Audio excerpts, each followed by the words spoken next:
todos y todas, bienvenidos a nuestro quinto episodio dentro del podcast Tecnociencia abriendo la caja negra. Recuerden que este podcast es posible gracias al proyecto PAPIME Laboratorio CTS. Y bueno, el día de hoy Jay y yo andamos muy emocionadas porque este tema nos interesa muchísimo. Se trata sobre la ciencia ciudadana, que de hecho igual tenemos pues una experiencia de participación y a la que nuestra invitada nos compartirá un poquito más al respecto. Pero antes de entrar en tema, a mí me gustaría pues dar ciertas pistas, ¿no? La ciencia ciudadana habla sobre el involucramiento de la sociedad a la producción de conocimiento. Entonces, hoy en día podemos encontrar casos sobre diferentes comunidades haciendo monitoreo ambiental o en la preservación de la cultura. Y también con esto yo pienso mucho en el trasfondo que León Olivé habla en su libro La ciencia y la tecnología en la sociedad del conocimiento, ética, política y epistemología, que aquí voy a aprovechar a hacer un pequeño pues corte, una publicidad para que vayan a ver la reseña que tenemos en Libros Parlantes, Biblioteca CTS. Ahí pueden encontrar la reseña de este libro muy pertinente. Y bueno, que el filósofo León Olivé habla sobre que hoy en día ya la sociedad no puede, digamos, firmar un cheque en blanco para la ciencia. ¿Y a qué se refiere esto? A que ya no podemos confiar ciegamente en la ciencia esperando que va a ser siempre beneficiosa para todas y todos. Y es a partir de este trasfondo que encontramos la necesidad de que también la sociedad se involucre en la producción de conocimiento. Y bueno, ese ha sido un pequeño preámbulo, pero ahora nuestra invitada nos va a platicar un poquito más al respecto. Para ello, el día de hoy nos acompaña la doctora Arely Paredes Chi, que nos va a platicar un poco más al respecto. Hola Arely, ¿cómo te encuentras? Muchas gracias por estar aquí. Hola, muy bien, muchas gracias por la invitación, pues muy contenta de compartirles las experiencias y pues también aprender de ustedes, ¿no? Que sé que también tienen estas experiencias al respecto de ciencia ciudadana. Gracias, Arely. Oye, pues como sabrás, a lo mejor un poco en este espacio no nos gusta leer currículums, al contrario, nos gusta que nuestras invitadas e invitados se presenten. Entonces, háblanos un poco de ti, ¿cómo es que llegaste a esta línea de la ciencia ciudadana, tus gustos? Y pues, no sé, preséntanos un poquito, háblanos un poco de ti. Bueno, pues yo estudié la licenciatura en educación y la ciencia ciudadana involucra muchos elementos educativos. O sea, para hacer ciencia ciudadana se requieren procesos de enseñanza-aprendizaje. Entonces, mi línea de investigación ha sido la educación ambiental. Y en el transcurso de varios años de estar pues desarrollando esta línea, tuve la oportunidad de conocer esta forma de hacer investigación y de unirme a un equipo interdisciplinario para poder pues llevar a cabo un proyecto, y esto es la razón, ¿no? De cómo es que llegué, y ya me perdí en la pregunta. ¿Qué me preguntas? Que te presentes, o sea, que hables un poco de tu trayectoria. Sí. No, que soy profesora de las medias. Sí. Va de nuevo. Sí. Si quieres puedes continuar de ahí, lo podemos hacer el corte, ¿no? O... No, mejor desde el inicio. Ah, ok. ¿Sí? Sí. Bueno. Okay. Va bien. Intimida, esos nervios. Intimida la cámara. Sí, ¿verdad? Sí. Así Ahí nos va. pasa, no te preocupes, lo vamos cortando. Entonces me presento. Sí. Bueno, pues como ya me presentaron, soy Arely, soy profesora de la ENES Mérida. Y bueno, un poco de mi formación, soy licenciada en educación, egresada de la UADY aquí en Yucatán. Posteriormente hice una maestría en ecología humana, que es este estudio de la interrelación entre la naturaleza y el ser humano. Y finalmente hice un doctorado en educación ambiental porque involucraba ambas áreas, ¿no? Tanto lo educativo como la parte del cuidado del medio ambiente. Sí. Y bueno, también hice un postdoctorado en donde estudié la participación comunitaria como este otro elemento muy importante para mí desde la formación que he tenido, que y como yo veo a la ciencia es que necesitamos la participación de la ciudadanía. Entonces, en el postdoctorado me permitió profundizar en este aspecto y adquirir herramientas, conocimientos, habilidades para promover la participación ciudadana de manera más activa, auténtica, respetuosa en estos procesos de ciencia ciudadana. Y bueno, también soy mamá, soy yucateca y muy pues orgullosa y agradecida de estar en estos espacios. Oh, qué increíble trayectoria. Como verán, la doctora Arely Paredes tiene mucho que aportar sobre el tema de hoy. Pero bueno, sin más preámbulo, vamos a lo que nos concierne, ¿no? Para empezar, ¿qué se entiende por ciencia ciudadana y de dónde surge esta manera de hacer investigación? pues es una manera de hacer investigación, ¿no? Creo que es importante recalcar esa forma, que hacer investigación no hay una única manera.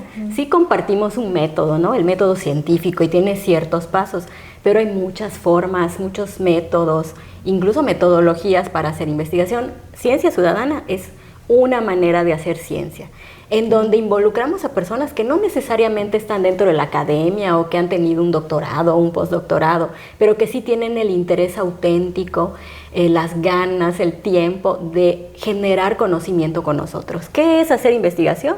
Pues es generar conocimiento. No sabemos algo y nos hacemos una pregunta. Sí. Así empiezan nuestras investigaciones, ¿no? Hacemos una pregunta y ahora ¿cómo la vamos a responder? Entonces, un camino sobre cómo vamos a responder nuestra pregunta es la ciencia ciudadana. Lo que caracteriza es que ya no solo es el científico de la academia, sino que involucra a personas pues de la sociedad, que pueden ser niños, amas de casa, pescadores y diversidad de gente que tiene también conocimientos muy valiosos para que en conjunto generemos conocimiento y podamos responder a esa pregunta de investigación. ¿De dónde surge? También me decían, ¿no? Sí. Bueno, creo que hay como dos áreas que hablar. Pues surge principalmente de las ciencias ambientales.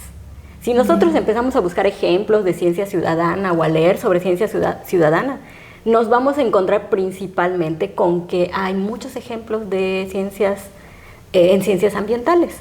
Surge principalmente de ahí, ¿no? Sin embargo, también podemos hablar de periodos o de países. En Inglaterra es uno de los países, más bien Reino Unido, podemos hablar de Reino Unido, es uno de los países donde más tiene auge la ciencia ciudadana. También Estados Unidos también tiene pues un gran peso en la elaboración, más bien en el desarrollo de ciencia ciudadana, y pues digamos que es más bien en estos países desarrollados su surgimiento, y también pues desde estas áreas más, pues podríamos llamarle más duras, por llamarlo de alguna manera, ¿no? Es su surgimiento. Muy bien. Oye, Arely, y mencionabas, por ejemplo, que este enfoque surge desde áreas de las ciencias ambientales, ¿no? Pero ¿se ha aplicado a otras disciplinas? ¿Cuáles son igual las ventajas de aplicar este enfoque de la ciencia ciudadana a las múltiples disciplinas que existen hoy en día, por ejemplo? Sí se ha aplicado en otras disciplinas. Aunque les digo, prevalece y el mayor peso está en las ciencias ambientales, en la biología, incluso en ciencias de la salud. Pero sí han habido algunas experiencias en ciencias sociales, e incluso en el área educativa también se le puede identificar en la parte de las humanidades, pero digamos con menos visibilidad. Digamos que todavía está en desarrollo y es algo que necesita pues fomentarse aún más, y sobre todo la creatividad, ¿no? Desde la ciencia ciudadana, desde lo ambiental, que principalmente se hace pues monitorear algún recurso natural, que pueden ser mariposas monarca, pueden ser pues una diversidad. En nuestro caso hemos monitoreado macroalgas, una diversidad de recursos naturales. Ahora, desde las ciencias sociales o desde las humanidades, ¿cuál sería ese factor a monitorear o a observar o a darle seguimiento? Tendríamos que pensar en la variable, ¿no? A lo mejor es bullying, y que ya no solo desde la perspectiva de la académica, sino desde quien esté interesado en este tema. Pienso, por ejemplo, en estos temas de controversias tecnocientíficas, por ejemplo, todas las cuestiones que tengan que ver con territorio, en las megagranjas, los parques eólicos, ¿no? Que son temas que hoy en día pues siguen en, digamos, como esta cuestión que atraviesa sí la ciencia y la tecnología, pero pues también esta cuestión social, ¿no? Entonces pienso en esos escenarios. Exactamente, y aquí creo que le diste a un punto clave, ¿no? Porque ahora los problemas son socioambientales, y creo que siempre han sido socioambientales, ¿no? Sino que ahora reconocemos que no solo es ambiental o no es solo social, que hay este involucramiento de tanto de lo ambiental como lo social, pero nos vamos dividiendo por áreas, ¿no? Claro. Pues yo soy bióloga, me encargo de las dunas, o yo soy socióloga y me encargo del conflicto social, ¿no? Cuando hacemos ciencia ciudadana podemos trabajar de manera inter y transdisciplinaria, y entonces unimos fuerzas de diversas disciplinas, y puedo aprender como académica de otra área, siempre dentro de la academia, puedo enseñar desde mi área cómo son los procesos, cómo es la forma de interpretar desde mi área, y también puedo aprender desde pues estos conocimientos tradicionales o populares, y que de manera colaborativa pues estudiamos ese problema socioambiental. Y entonces ahora ya no estaríamos hablando solo de proyectos de ciencia ciudadana o lo ambiental o lo social, sino esta unión de diferentes áreas para poder estudiar un problema y responder a nuestra pregunta de investigación, generando conocimiento de manera conjunta. Ok, y pienso que debe ser todo un reto, ¿no? El generar conocimiento entre personas expertas, personas pues ya de ciencia, con ciudadanos que realmente no tienen el conocimiento científico, pero tienen otro tipo de conocimientos, ¿no? Entonces, ¿cuáles serían los factores clave para que estas colaboraciones entre ciudadanos, Lego y expertos funcionen? Pues yo creo que debe haber un compromiso auténtico por la colaboración y la resolución de problemas. No debemos disfrazar nuestras propuestas de ciencia ciudadana solo por querer obtener datos y publicar un artículo, ¿no? Sí podemos publicar un artículo a partir de lo que hacemos, pero el compromiso real de querer aportar desde lo que sé, para poder trabajar de manera colaborativa. Y eso de manera colaborativa suena sencillo y a veces hasta muy romántico, pero necesitas alrededor. Exactamente, pero es complicado porque somos personas, si hablamos de transdisciplina o de inter o multidisciplina, somos personas formadas de manera diferente, con experiencias diferentes, con métodos diferentes. Entonces otro factor importante, además del compromiso real, es la comunicación, que siempre estemos comunicados. A mí me pasaba en uno de los últimos proyectos de, ay, ¿qué habrá dicho? Y ni modo, no me daba pena y le decía, es que no te entendí nada, explícamelo ahora. Lenguaje, exactamente, ¿no? por usamos lenguaje de nuestras propias áreas. Exactamente, ¿no? Exactamente. Entonces hay que fomentar esa comunicación en aspectos técnicos, e incluso en cuestiones de, pues como seres humanos, que al trabajar en equipo no me gusta esta manera, entonces ser muy asertivo y procurar la comunicación. Otro factor importante es la capacitación, porque pues no solo es decir, pues vamos a hacer ciencia ciudadana, ¿no? También se requiere una capacitación previa en diferentes áreas del conocimiento, ¿no? Si va a ser monitoreo ambiental, pues ¿cómo se hace ese monitoreo? Si va a ser una cuestión de participación social, más enfocada hacia la parte social o de humanidades, ¿cómo promovemos esa participación? ¿Con qué objetivo? Entonces también la capacitación es muy importante, ¿no? Pero yo creo que el factor principal es estar dispuesto a colaborar de manera auténtica y también a aprender. Sí, y llegar con esa humildad de decir, bueno, sí sé mucho, tengo un doctorado, tengo un postdoctorado, pero también hay muchas cosas que no sé y quiero aprender. Y entonces eso se vuelve muy rico, ¿no? De sentir que, ahora yo les decía a mis compañeras, ya me enamoraron de la biología. Si estudiara otra carrera, quisiera ser bióloga. Y lo mismo me decía mi colega, no, pues si yo estudiara otra carrera, quisiera ser educadora. Pero es esa disposición, tanto a enseñar como a aprender, ¿no? Entre, digamos, algunos de los factores que son importantes para que eso funcione. Sí, y la apertura al diálogo, sobre todo horizontal, me parece, ¿no? O sea, no es como que porque una persona tenga una preparación, digamos, académica, que tenga investigaciones en cierto tema, no significa que, por ejemplo, una ama de casa que vive en las dunas no sepa cómo funciona, ¿no? O sea, igual es como equilibrar en ambas experiencias. Y en ese sentido, Arely, un tema que igual, digamos, nutre a la ciencia ciudadana es esta palabra que a mí me encanta sobre la democratización del conocimiento. Entonces, ¿cómo se relacionan ambas? ¿De qué manera la ciencia ciudadana nutre a la democratización del conocimiento?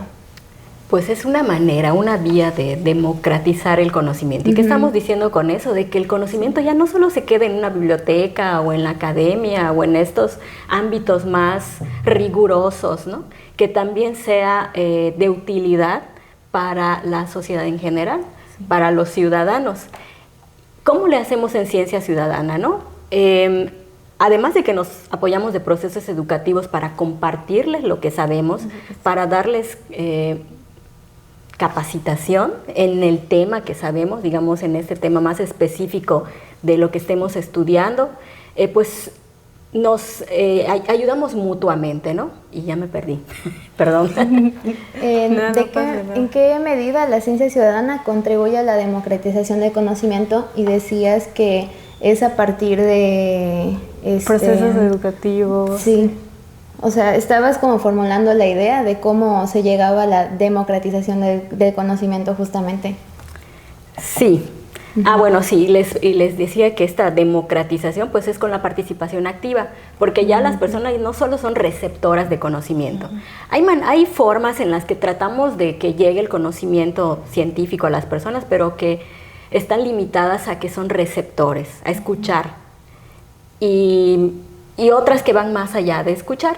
La ciencia ciudadana trata de ir más allá de que nos escuchen, sino más bien de que sean parte activa en la producción de ese conocimiento. Entonces no se esperan a que nosotros terminemos de producir el conocimiento, lleguemos a la etapa de divulgación o de difusión, sino que están dentro del proceso, en alguna etapa, porque también eso es importante aclarar, que no necesariamente están en todas las etapas de la investigación, en una etapa que generalmente es la de obtención de información, pero que pueden estar en otras. Entonces, para no esperarse a llegar a esa fase final, digamos, que estamos acostumbrados en la academia, pues son partícipes activos en la producción de ese conocimiento. Entonces se van apropiando del conocimiento porque son parte de esa producción.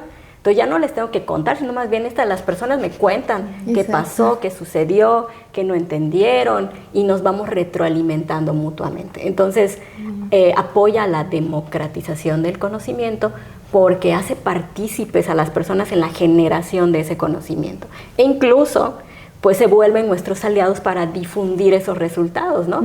Porque lo saben, porque fueron quienes estuvieron presentes en el monitoreo, en el levantamiento de encuestas, en lo que hubiera sido nuestra técnica de obtención de información, o incluso en etapas previas o posteriores, ¿no? Dan a conocer, ya no tenemos que solo contarles.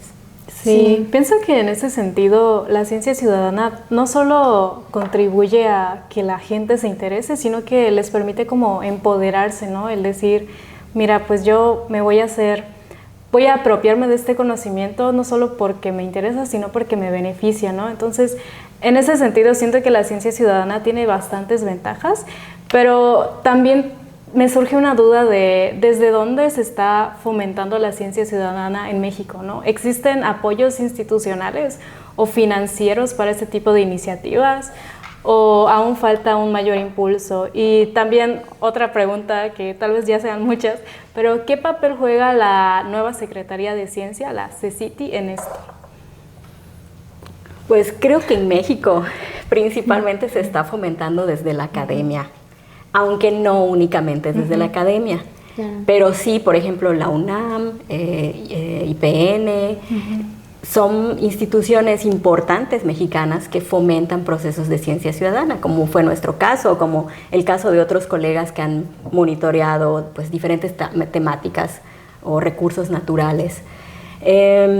También se fomenta desde instituciones como ProNatura, o no sé si ustedes han escuchado este programa iNaturalist, que también tiene un fuerte impulso hacia la ciencia ciudadana. Sin embargo, hay que aclarar algo.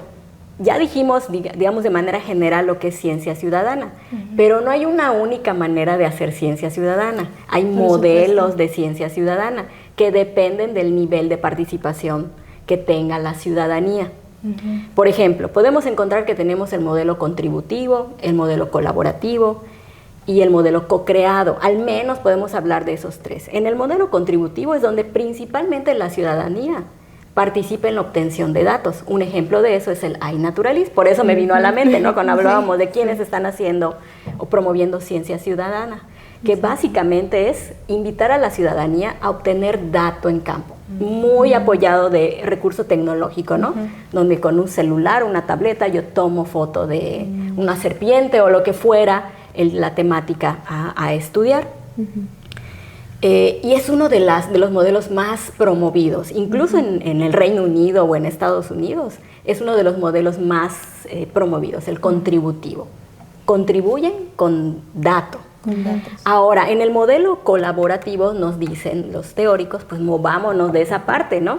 La ciudadanía puede participar y tiene la capacidad de participar en otras etapas.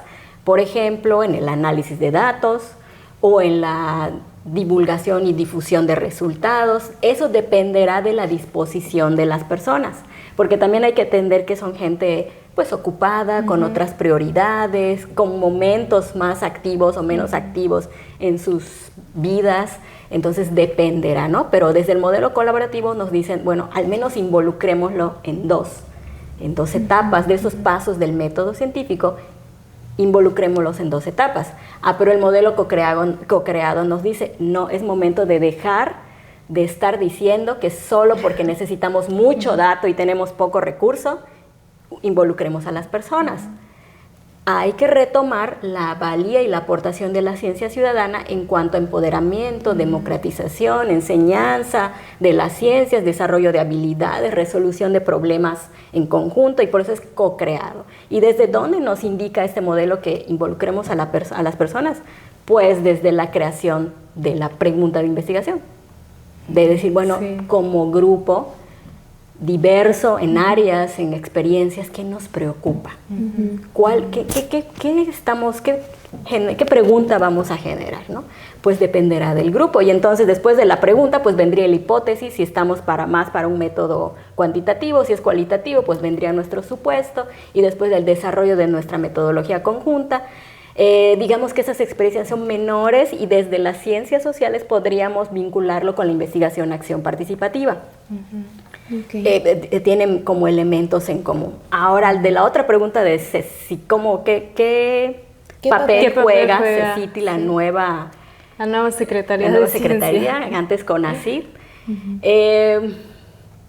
Desde la administración anterior, como que hubo un auge un poco mayor a financiar proyectos donde hubiera la participación ciudadana, no propiamente como ciencia ciudadana, ¿no? No he visto una convocatoria que hable sobre ciencia ciudadana explícitamente, pero sí con un elemento importante en participación ciudadana, que puede ser pues de diferente estilo, ¿no? Sí. A veces es en talleres, a veces es en opinión, en dar su opinión. Bueno, hay una diversidad, cada quien interpreta esa participación ciudadana desde su experiencia y también desde las capacidades académicas e institucionales que le permiten promover esa participación. Entonces yo diría que hace falta mucho más en ese sentido, tanto a nivel pues capacitación de cómo hacemos ciencia ciudadana, como a nivel financiero.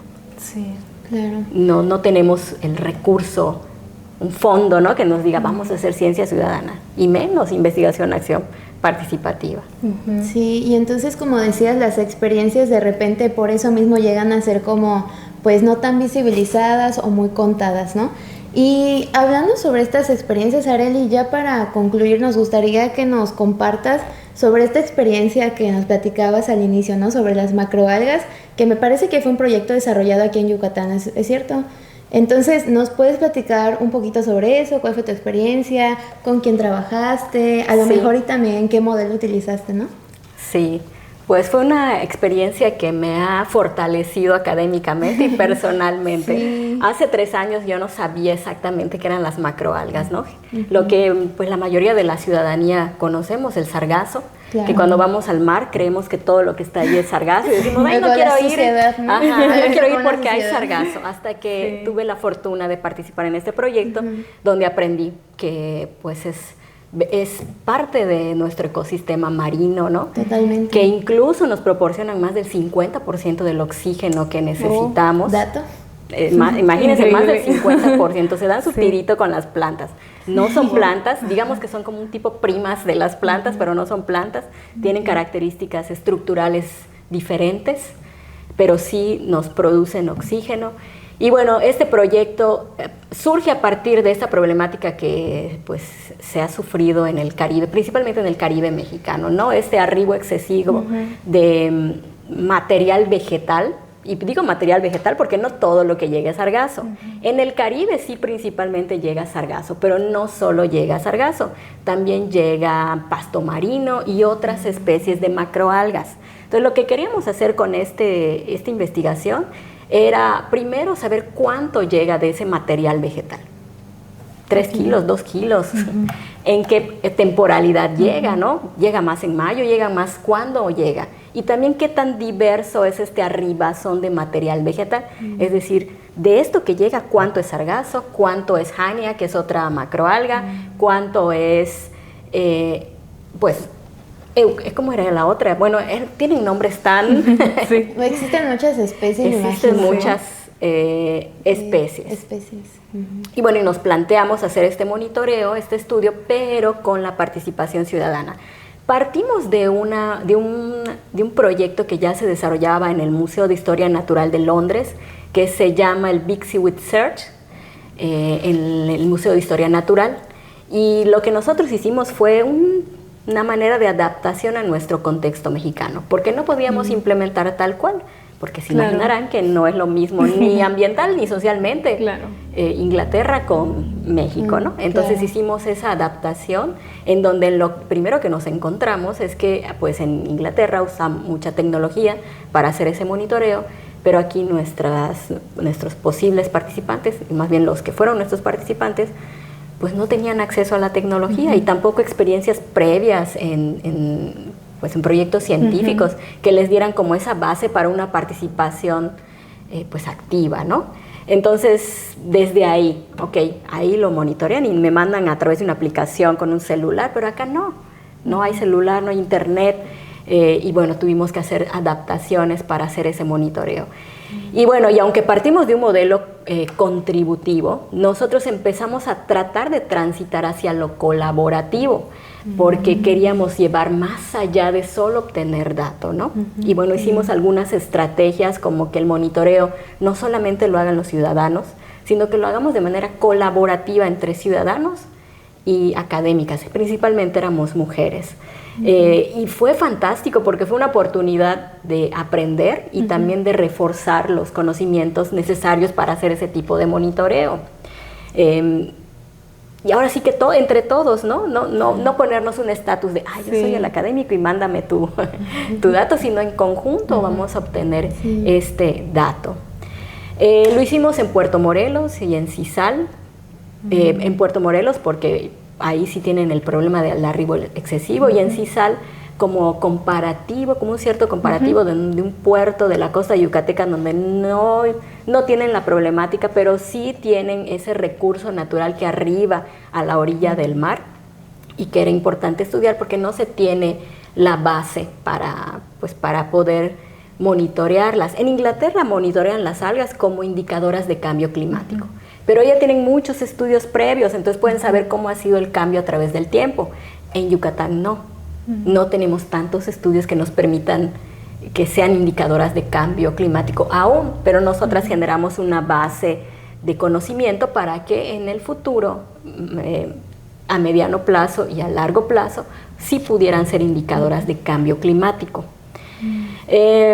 Hicimos la colaboración, como les comentaba, con colegas del Museo de Historia Natural, 4 mujeres expertas, una de ellas, una amiga muy querida mía, mexicana, que en ese momento estaba en su postdoctorado en el Museo de Historia Natural, y también colegas de la ENES Mérida.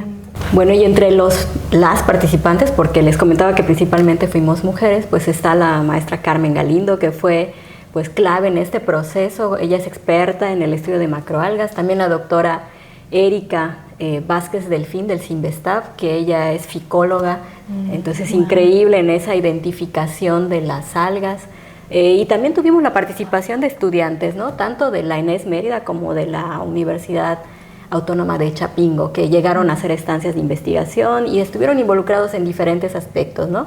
Del ENES como servicio social o como voluntariado, como estancias cortas de investigación, y que en conjunto pues todos aportábamos con nuestras fortalezas, con nuestros talentos a crear este proyecto. Otra persona importante dentro de este proyecto fue la doctora Kaysara Khatun de la Universidad de Greenwich. Ella nos ayudó toda la parte administrativa y también fue pues el pilar de la parte social, ¿no? Porque analizábamos a la par cuáles habían sido las afectaciones sociales y económicas desde arribazón masivo. O sea, teníamos 3 líneas de investigación. Una, el monitoreo ambiental de abundancia y diversidad de las macroalgas. Otro, la parte educativa, ¿no? De generar un proceso educativo y evaluar qué aprendieron de este proceso educativo. Y el tercero era analizar qué afectaciones sociales y económicas había tenido este arribo excesivo de material vegetal en el Caribe. Entonces, 3 grandes líneas de investigación que involucró la participación desde la academia de diferentes áreas. Como ya les decía, por mi parte más de lo educativo, la ecología humana, por parte de mis colegas de la ENES en la parte de psicología y por parte del Museo de Historia Natural, también de la parte educativa y pues del estudio de las macroalgas y toda la vasta experiencia que ellas ya tenían promoviendo proyectos de ciencia ciudadana pues a nivel mundial. Increíble. Increíble, pues bueno, como vemos, la ciencia ciudadana igual nos invita a pensar en cómo producir la ciencia y ver la ciencia no desde su manera más lineal, porque realmente en toda producción de conocimiento nunca ha sido lineal, entonces nos invita igual a repensar en eso, ¿no? O sea, como que nos ancla la idea de que pues la ciencia igual tiene procesos complejos, también de participación y pues en esta generación de los resultados, del proceso, de la pregunta de qué se va a hacer, qué vamos a investigar, cómo lo vamos a hacer, ¿no?